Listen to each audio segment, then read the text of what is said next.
오늘은 이제 스가랴 12장 말씀이 되겠습니다. 우리가 항상 이 하나님 말씀을 한 절씩 한 장씩 이렇게 공부를 하는데, 사실 저도 신앙생활하면서 가장 남는 거는 성경 해석, 그리고 하나님 말씀 이거 외에는 남는 게 없어요. 그리고 제가 또 이 말씀을 전하는 이 강론도, 여러분들 여기 설교라고 하지 않고 강론이라고 제가 써 있죠. 설교는 목사님 성경 한 구절 읽고 자기 생각 얘기하는 것이고, 강론은 그냥 성경을 성경 그대로 해석하는 거거든요.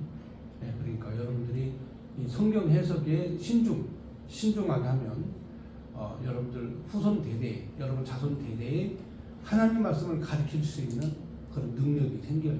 그러니까 여기서 우리 영학교에서 성경 강론을 통해서 배우는 말씀은 여러분들이 가지고 있는 어떤 지식보다 어떤 그런 수준의 말씀보다 그 설교보다 아주 가치 있는 내용입니다. 오늘은 이제 예루살렘에 대한 내용입니다. 예루살렘이 이스라엘과 유다의 그리고 전 세계의 가장 핵심이고 중심이 되는 곳이 예루살렘입니다. 그리고 고대로부터 지금까지 가장 역사의 중심이 예루살렘이었다 하는 내용을 이제 이 성경이 얘기를 해주고 있습니다. 그런데 이 예루살렘이 평탄치 못하다 하는 거죠. 이 예루살렘이 하나님을 섬기면 평안해야 되잖아요. 근데 가장 이 전쟁이 많고 전 세계의 어떤 도시를 망라해서 예루살렘처럼 수많은 전쟁을 통해 주인이 수도 없이 바뀌는 이러한 일들이 이 예루살렘에 있었습니다. 이 예루살렘은 중세시대 내내, 그리고 십자군 전쟁 때 기독교인들이 차지했다가 회교도가 차지했다가 기독교인이 차지했다가 회교도가 차지했다가 하면서 이 예루살렘이 아주 그냥 전쟁터가 되는, 그래서 예루살렘이 제대로 남아있지 않는 이러한 아주 이 시련의 도시입니다. 다윗이 하나님 앞에 부르심을 입고 솔로몬이 성전을 지을 때에는 용화로운 나라였죠. 하나님을 섬기고, 그리고 감히 이 예루살렘을 다윗을 대적할 국가가 주변에 아무도 없었어요. 그런데 그때는 정말 하나님을 잘 섬겼거든요, 이 이스라엘 유다 자손들이. 그런데 어느 때가 되다 보니까 이스라엘 유다 자손들이 하나님을 잃어버리고 하나님을 망각해버리고 자기 생각대로 살다가 하나님의 심판을 받는, 그게 바로 예루살렘입니다. 그러니까 우리도 그렇습니다. 우리도 마음 중심에 하나님을 가장 깊게 섬기면 어떤 환란이 와도 어떤 어려운 일이 생겨도 다 이길 수 있어요. 그걸 다 이길 수 있는데 내 마음속에 하나님을 잃어버리면 그때부터 시련이 시작되는 거예요. 지금 우리나라도 그렇습니다. 우리나라도 지금 현재 이제 시련의 시작이죠. 시련의 시작인데, 나라가 사실상 그렇습니다. 제가 살펴보면, 제가 지금까지 1950년대, 60년대, 70년대, 80년대, 90년대, 2000년, 2010년, 2020년, 2025년까지 지금 오면서 보면 그렇습니다. 오면서 보면은 이 나라가 시끄럽고 어지러울 때가 많이 있었어요. 여러분, 이승만 대통령이 하야하고, 또 윤보선이 대통령이 되고, 그리고 또 군사 쿠데타가 일어나서 박정희가 대통령이 되고, 또 그 다음에 박정희가 또 시해하고 죽자 또 전두환이 대통령이 되고, 군사적 정권이 쓰고, 그 다음에 또 민주화 운동이 일어나고 수많은 데모가 일어나고, 그러다가 이제 김대중 대통령이 되고, 또 노무현 대통령이 되고, 대통령이 오죽이나 했으면 자살을 했겠습니까? 대통령이 또 자살도 하고, 또 이런 수많은 역경 속에 또 이명박 대통령은 감옥에 가고, 또 박근혜 대통령은 탄핵돼서 감옥에 가고, 이번에는 이제 그렇습니다. 이제 윤석열 대통령이 감옥에 가고, 우리나라 대통령 되면 다 감옥 가는가 봐요. 이게 나라가 말이죠. 지금 현재 이 대한민국이 세계적으로 경제적으로 발전했지만 정치적으로는 아주 후진성을 넘지 못하는 이런 상황이 현재 온 거예요. 경제는 발전했어요. 그러나 경제는요, 우리 국민들이 근면하고 성실하고 또 머리가 영리하고, 저도 이제 며칠 전에 아프리카 케냐도 갔고 베트남도 갔지만, 아프리카 이 케냐의 사람들은 이 신체적 조건이 굉장히 좋아요. 키도 크고 힘도 세고. 자, 그런데 그 사람들은 할 수 있는 것은 없어요. 할 수는 없습니다. 농사 짓는 거 외에. 소 기르는 거 왜 없어요? 공산품은 케냐에서 생산하는 건 다 한 개도 없어요. 다 수입해가지고 먹고 사는 거예요. 그러니까 땅콩이나 고구마나 옥수수나 이거 빼고는, 그리고 돼지고기, 소고기 이런 거 빼고는, 그리고 나무에서 열리는 열대 과일 빼고는 나머지는 다 수입이에요. 제가 슈퍼마켓 가서 보고 놀랐어요. 슈퍼마켓 가보니까 이 물가가 우리나라와 똑같아요. 물가가 우리하고 똑같다니까요. 물가가. 왜냐? 수입품이니까 우리나라 똑같아요. 그러니까 통조림부터 시작해서 모든 공산품은 전부 다 우리나라 물가가 똑같아요. 그런데 싼 거 있죠? 땅콩, 고구마, 뭐 고기 이거는요 또 엄청 싸요. 왜? 거기서 만들으니까. 그렇다면 그 사람들이 그 좋은 그런 자연 환경, 그 푸른 넓은 초원과 그 땅을 가지고 있으면서도 땅은 아무것도 할 수가 없어요, 그 사람이. 그리고 낮에 이렇게 보면요, 남자들 다 빈둥빈둥 놀아요. 응? 왜냐하면 아프리카의 특성이 그거예요. 그냥 편안하게 있는 거예요. 그냥 먹을 거 열매 먹고, 먹고 이거지. 경제활동이 뭐 뛰어들어서 직업을 가지고 뭐 이거 없어요. 힘들어요. 여러분 베트남도 마찬가지예요. 베트남도 사람들이 우리하고 거의 비슷하게 생겼고, 그리고 또 근면하고 성실한 사람들이 있지만 대부분 남자들이 할 일 없어서 놀아요. 거기는 여자들이 다 벌어서 먹여 살려요. 왜냐면 먹여 살리니까. 사회 자체가 여성들이 주도권을 가지고 있는 사회니까.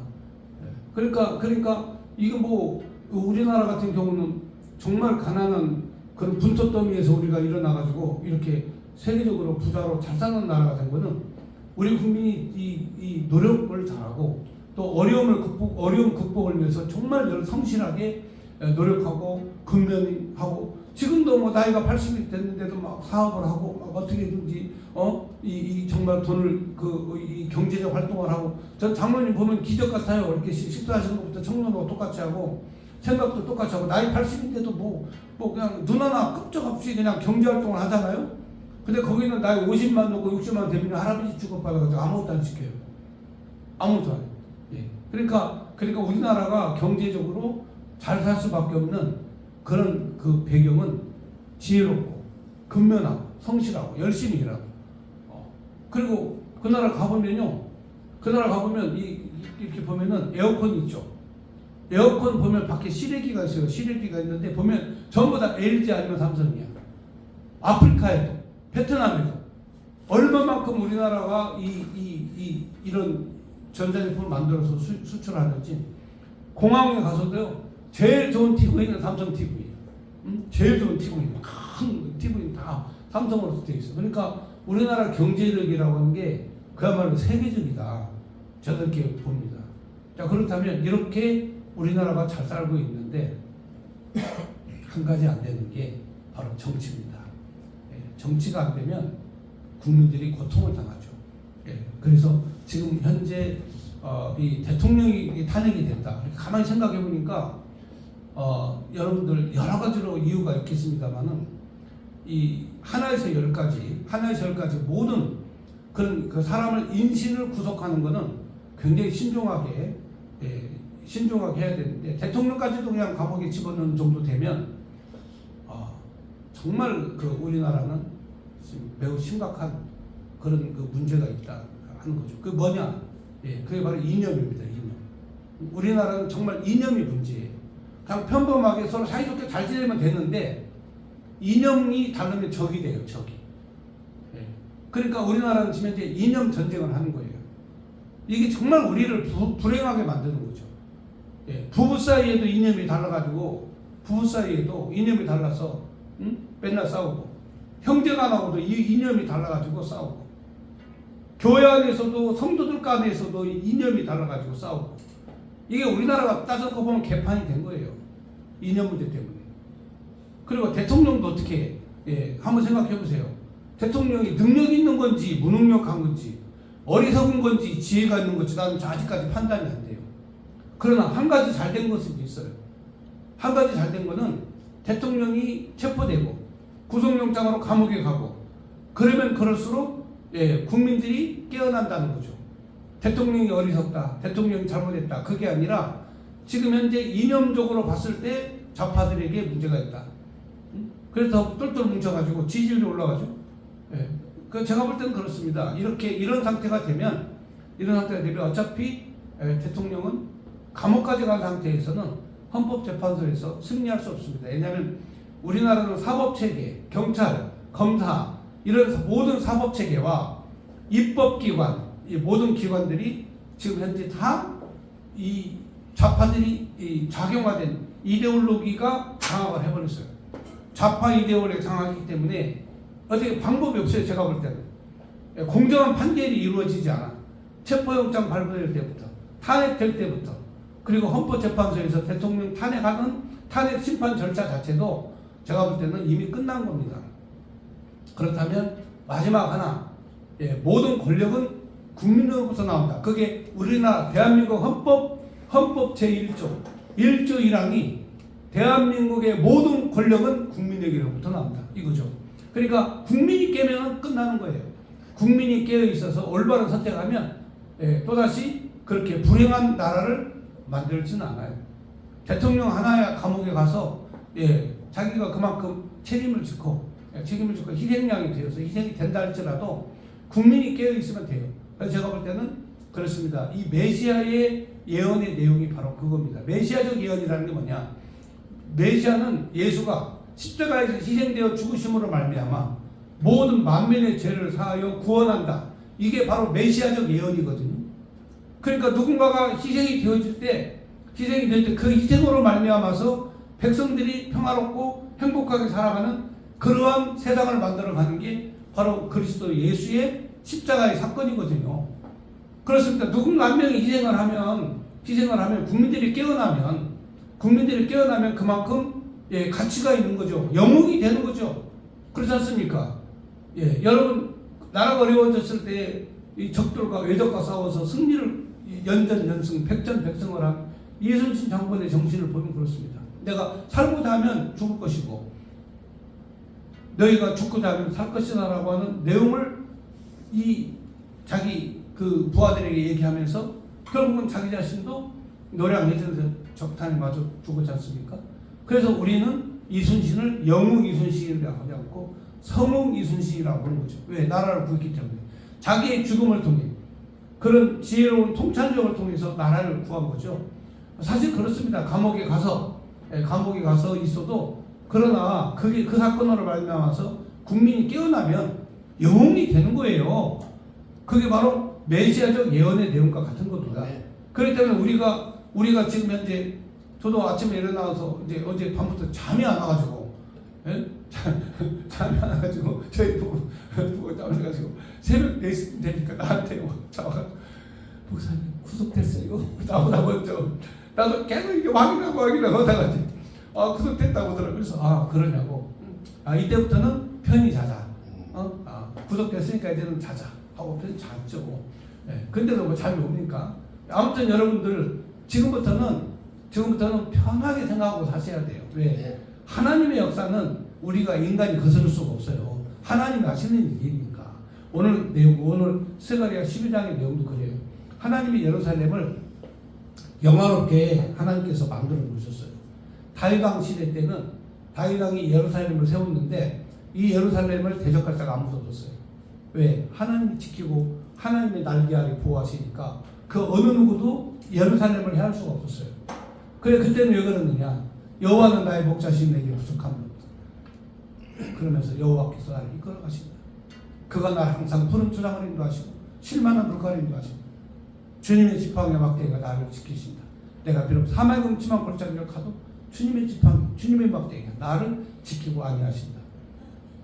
자, 이런 믿음의 고백, 그런 신앙으로 세워진 예루살렘, 또 아브라함과 이삭과 야곱을 통해서 하나님께서 언약하시고 약속하신 그 예루살렘이 세워졌을 때 하나님 여호와께서 불꽃 같은 눈으로 예루살렘을 지켜주신 거죠.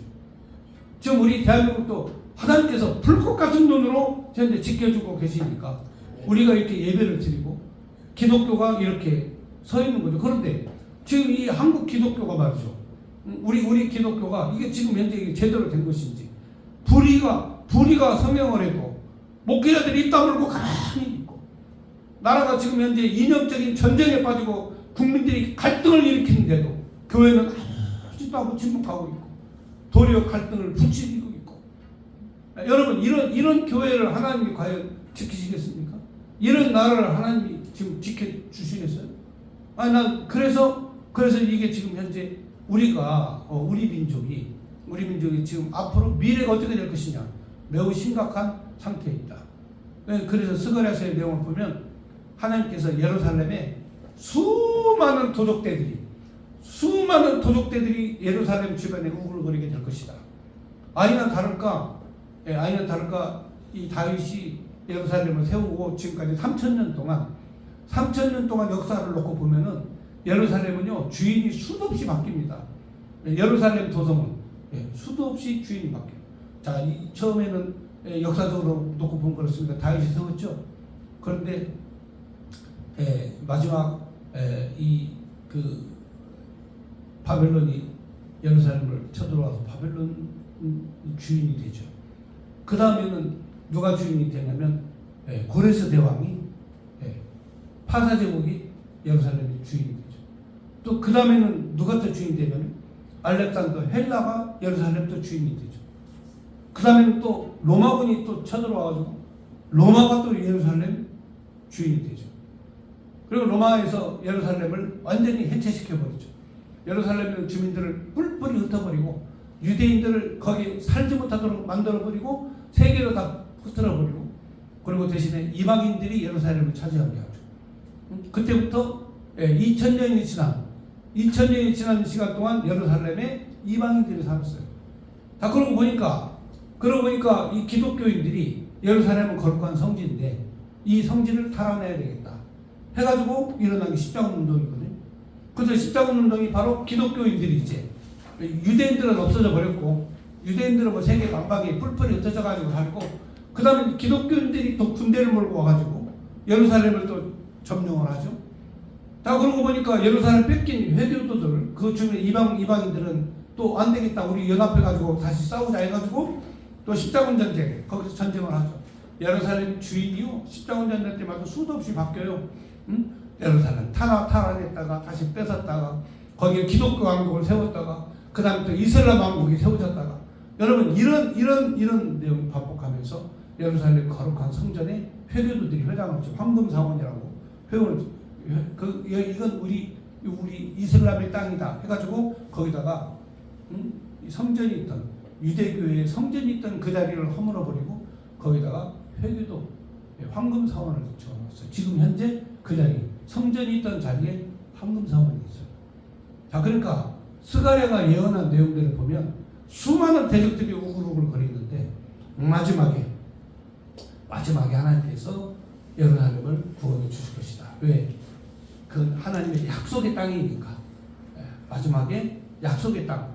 여러분들 마태복음 24장에 보면은 이 심판의 날을 말씀하시면서 마지막 성도들이 산으로 도망가라고 그러죠. 그 산이 어디냐면 시온산이에요. 시온산, 성전산입니다. 성전산으로 가라. 예루살렘의 성전으로 모여라. 그럼 산다 이거죠. 그러니까 마지막에 하나님께서 세우실 그 성전산에 거기에 모이면 된다. 그러니까 주님이 심판의 때가 되면 세상이 혼란해져요. 부모가 자식이 부모를 불러고, 형제가 형제를 불러고, 서로가 서로를 대적하고, 다 이런 일들이 이 땅에 일어나는 거죠. 그러니까 우리 한국의 현재 상황을 보면은 그렇습니다. 지금 현재 부부가 서로 이념이 다르면, 그리고 형제가 이념이 다르면, 그리고 같은 교회 성도들이 이념이 다르면 서로 다 등 돌리고 생각이 다른. 하나님을 떠나면 이데올로기가 앞장서는 거야. 그러니까 여러분들 그게 심각한 문제. 우리는요 복음을 지키는 거지 보수를 지키는 게 아니에요. 우리는 보수가 아니에요. 우리는 성경과 복음을 지키는 사람이에요. 복음에는 하나님의 자유, 하나님의 정의, 하나님의 진리가 있기 때문에 우리는 복음을 지키는 거예요. 그러니까 우리가 그냥 우파 좌파 그게 아니에요. 우리는 우파 좌파도 아니야. 우리는 뭘 지켜? 우리는 복음을 지키는 사람이야. 하나님 말씀을 지키는 사람이 되겠죠. 말씀을 지키는 사람은 항상 정의 편에 서 있는 거죠. 진리 편에 서 있는 거죠. 자, 그래서 우리는 진리와 자유, 진리가 너희를 자유케 한다고 그랬잖아요. 예, 그러나 이념은 그렇지 않아요. 이데올로기는 인간의 철학, 공산주의 사상이 바로 이데올로기예요. 공산주의 사상이 사람을 움직여요. 그게 바로 아주 못된 공산 전체주의자들, 좌파 집단들이죠. 좌파 집단들. 자, 그래서 오늘 서가랴 12장에 그 예루살렘을 하나님께서 수많은 대적들 가운데 우글거리게 하시지만 마지막에 예루살렘을 통해 하나님 구원을 이루신다. 자, 그럼 하나님께서 불 속에도 집어넣고 물 속에도 집어넣고 그래서 그렇게 하신 이유가 뭐예요? 정금과 같이 단련돼서 하나님이 강력하게 나오게 하시려고 하는 거예요. 하나님께서 우리 한국을 정말 불 속에도 집어넣고 물 속에도 집어넣고 시련 속에 집어넣는 건 여러분들의 믿음과 신앙을 견고하게 하나님 하시려고 하나님 역사하시는 거죠. 자, 그러려면 여러분이 하실 일이 있어요. 이 말씀을 통해서 우리가 주신 말씀을 한번 보겠습니다. 12장 1절에 자, 예루살렘에 관한 여호와의 경고의 말씀이라. 여호와 곧 하늘을 펴시며 땅에 터를 세우시며 사람한테 심령을 지으시니가 이르시되 보라 예루살렘으로 그 사면 모든 민족 예루살렘을 사면 모든 민족이 취하게 하는 잔이 되게 할 것이다. 예루살렘이 모든 사람이 취한다. 그 예루살렘이 에워싸일 때 유다에까지 이르리라. 예루살렘이 대적들에 의해서 에워싸이고 많은 민족들이 예루살렘을 취할 것이다. 그리고 그날에 내가 예루살렘을 모든 민족에게 무거운 돌이 되게 하리니 그것을 드는 모든 자는 크게 상할 것이다. 천하만국이 그것을 치려고 모이니라. 천하만국이 어디를 치려고 모인다고요? 예루살렘을 치려고 올 것이다. 그러니까 스가랴는 미리 이거는 하나님이 주신 말씀이기 때문에 말씀하는 거예요. 자기의 도성이 평안치 못하다. 세계의 수많은 나라들이 예루살렘을 치러 올라올 것이다 하고 예언을 한 거죠. 아니 다를까 예루살렘 아까 제가 말씀드렸지 않습니까? 3000년 역사 동안에 예루살렘이 제대로 주인이 유다 자손들이 제대로 예루살렘을 차지한 적이 없는 거야. 그런데 예루살렘을 이 유대인들에게 돌려준 대통령이 한 명 있어요. 그 사람이 누구냐? 바로 트럼프입니다. 트럼프가 예루살렘을 이스라엘의 수도다 하고 인정을 한 거예요. 그러니까 아랍 국가들이 발칵 뒤집어진 거죠. 여러분 원래 예루살렘의 수도는 텔아비브였어요. 왜냐하면 예루살렘에 누가 사냐면 회교들이 이 이슬람 사람들이 살고 있고 그리고 이 예루살렘에 회교 사원이 있잖아요. 회교대 사원이 있기 때문에 이 예루살렘에는 이 이스라엘의 수도를 삼지 못해서 그 옆에 있는 텔아비브에다가 수도를 만들어 놨거든요. 그런데 트럼프가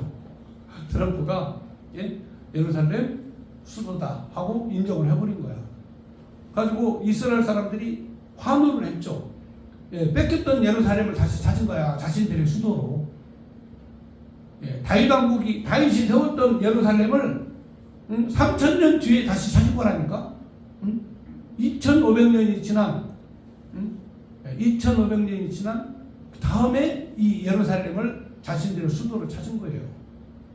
그러니까 지금 현재 이제 트럼프가 이제 오늘 취임식 하거든요. 취임식 하는데 트럼프가 이제 취임식을 하게 되면 그다음부터 이제 이 세상은 패권 국가 트럼프의 손안에 다 들어가는 거예요. 트럼프가 어떻게 결정하느냐에 따라 달라요. 우리 대한민국도 운명도 마찬가지예요.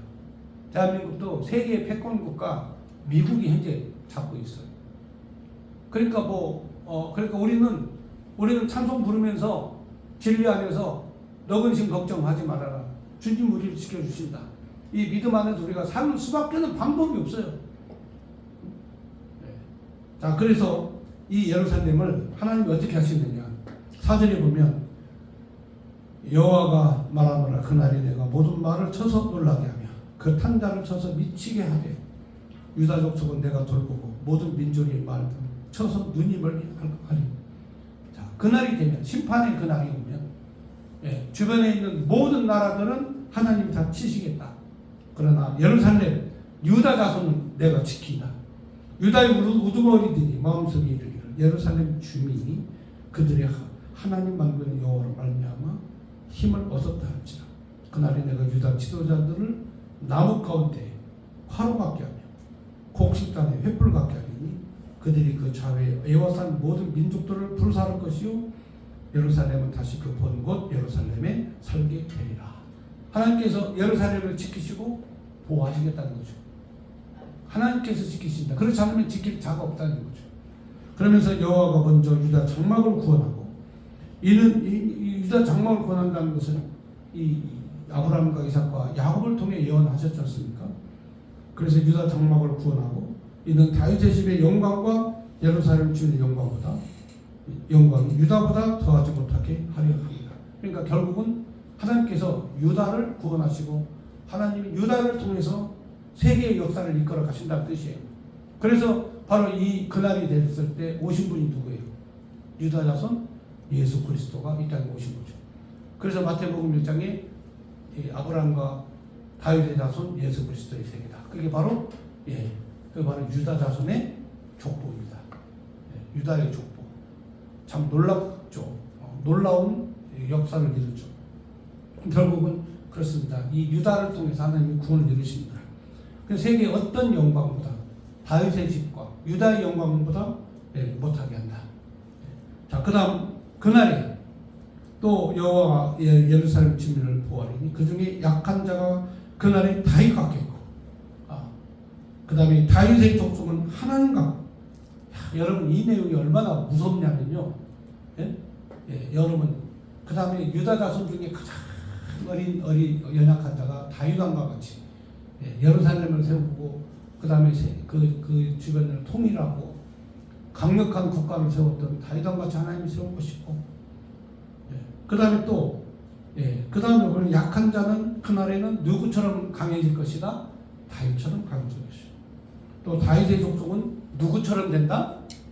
하나님 같이 된다.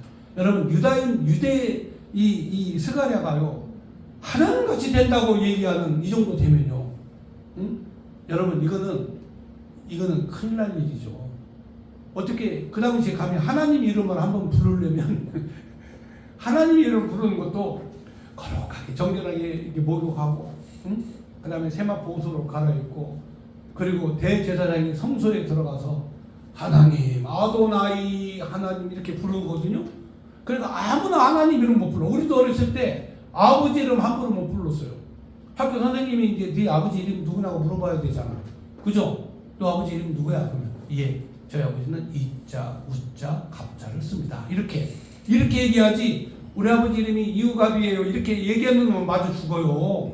응? 그때 부모님 이름도 감히 함부로 못 부르는 거예요. 근데 하나님의 이름을 부른다? 감히 어떻게? 근데 여기에 누구 같다고요? 하나님 같이 된다. 그러니까 하나님께서 택하신 백성을 얼마나 사랑하시는가를 하나님께서 스가랴를 통해서 말씀하시는 거죠. 그러니까 우리는 하나님 앞에 선택된 백성으로서 우리는 그날이 되면 우리는 누구 같이 되고 다윗 같이 되고, 그리고 또 다윗 족속은 하나님 같고 우리 앞에 있는 여호와의 사자가 될 것이다. 하나님 그리고 여호와 하나님과 같이 될 것이다. 이게 바로 요한계시록에 있는 내용이에요. 요한계시록에 그날이 되면, 심판날이 되면 전부 다 하나님과 더불어 함께, 우리가 다 함께 공중 혼인잔치에 들림받아서 천국으로 다 가고 하나님 품 안에서 하나님과 같이 영화롭게 우리가 변화된 모습으로 산다. 그래서 하나님 여호와와 같이 함께 우리가 사는 것이 이게 바로 천국이에요. 그러니까 스가랴가 이미 그 세상을 예언을 한 거죠. 그러니까 어차피 이 땅은요 복잡해야 돼. 그래야 하나님 나라의 이 영화로움을 평화를 아는 거죠. 그러니까 복잡하게 되고 힘들게 돼도 이거 가지고 막 힘들어하고, 제가 이번에 저기 베트남 갔을 때 그 영감님들 1947년생 저거 띠동갑이에요. 전부 다 돼지띠 12살 잡수신 양반들인데 얼마나 건강한지 몰라. 근데 전부 다 애국자야. 대통령이 재벌했다. 그러니까 막 가슴이 아파가지고 아침에 밥을 못 먹는 거야. 그래서 아이고 그러지 마시라고. 응? 가슴 아파지기 나이를 먹을수록 정신적인 충격을 받거나 마음이 아프면 몸에 굉장히 영향이 끼친다고. 네, 그럼 절대로 충격받지 마시라고. 여러분들 대통령 구속됐다고 충격받지는 마시라고요. 네, 왜? 그날이 되면 하나님께서 영화롭게 하시니까. 나중에 역사가 증명할 겁니다. 이 대한민국이 이 땅이 존속이 됐다면 윤석열 대통령은 역사에서 영웅으로 쓸 겁니다. 왜?